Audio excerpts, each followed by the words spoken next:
Assalamualaikum dan salam sejahtera. Bertemu lagi kita dalam channel Putri Lia Izzati. Sebelum kita teruskan, jangan lupa follow, like dan subscribe. Terima kasih. Kebanyakan parti politik yang ditubuhkan pada era sebelum merdeka beroperasi menggunakan dana yang diperoleh daripada penyokong mereka. Begitu juga dengan UMNO yang ditubuhkan pada Mei 1946. Tetapi dana yang dikumpul daripada penyokong parti itu tidak dapat menyokong parti itu untuk membantu ekonomi orang Melayu ketika itu. Jadi apa yang UMNO buat pada ketika itu? Parti UMNO buntu mencari jalan untuk mengumpul dana. Seorang ahli perpaduan Melayu Kedah telah mencadangkan UMNO untuk menganjurkan loteri. Idea yang sama turut dikemukakan oleh Setiausaha Agung Perpaduan Melayu Perak selepas idea mereka ditolak oleh Jabatan Agama Perak.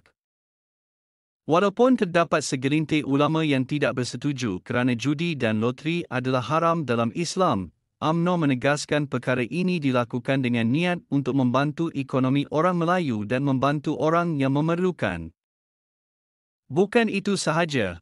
Parti MCA telah berjaya mendapat lebih 16 juta dolar daripada jualan loteri amal yang mana 9.5 juta dolar adalah kemenangan dan selebihnya digunakan untuk membantu orang Cina membina rumah mereka di Tanah Melayu sebelum British menghentikan usaha mereka kerana mereka berkata, parti politik tidak seharusnya menjadi terlalu berkuasa dari segi keuangan.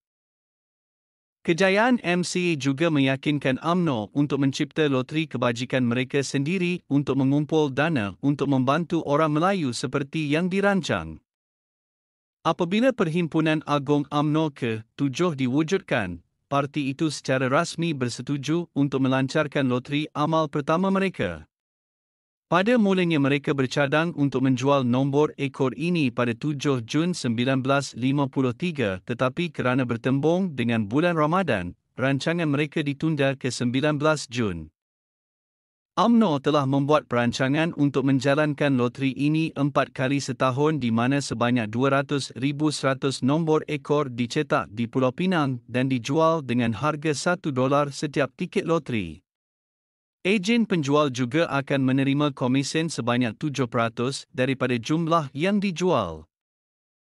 Bagi tiket yang tidak memenangi sebarang hadiah yang ditawarkan, ia akan dianggap sebagai sumbangan kepada UMNO untuk tujuan kebajikan dan ia akan digunakan untuk menyediakan dana kepada MCKK dan membantu pesakit TB di Hospital Lady Templar Kuala Lumpur. Loteri kebajikan ini menyebabkan ramai ahli agama tidak bersetuju sehingga beberapa ulama telah berkumpul di Kuala Kangsar untuk membincangkan perkara ini. Dalam perbincangan itu, Mufti Terengganu ketika itu Encik Yusuf Al-Zawawi berpendapat undian fadilat yang dicipta adalah haram manakala ulama lain seperti Mufti Pulau Pinang, Syekh Abdullah Fahim, menegaskan ianya adalah haram dan kebanyakan ulama ketika itu juga bersetuju dengan Mufti Pulau Pinang ini. Dalam UMNO juga, pengerusi Biro Hal Ehwal Agama UMNO, Haji Ahmad Fuad Hassan yang ketika itu tidak menyenangi sikap Tunku Abdul Rahman yang sukakan kereta, judi dan lumba kuda, bertambah marah apabila parti ini mencipta loteri kebajikan. Disebabkan itu, beliau bersama beberapa ulama lain telah menghadiri Muktamar Ulama ketiga pada tahun 1951 dan menubuhkan sebuah parti baharu yang dinamakan Persatuan Islam Semalaya, PAS. Walaupun loteri kebajikan ini menerima banyak kontroversi, ia berterusan selama 30 tahun sebelum hilang pada akhir 1980-an. Bagaimanapun, wang yang diperoleh daripada penjualan tiket loteri juga berjaya membantu meningkatkan kebajikan rakyat. Berikutnya, hasil dari loteri ini disumbangkan kepada masyarakat yang memerlukan. Antara mereka yang menerimanya termasuklah mangsa tahanan, ahli keluarga tahanan, rumah-rumah sakit dan pusat pendidikan.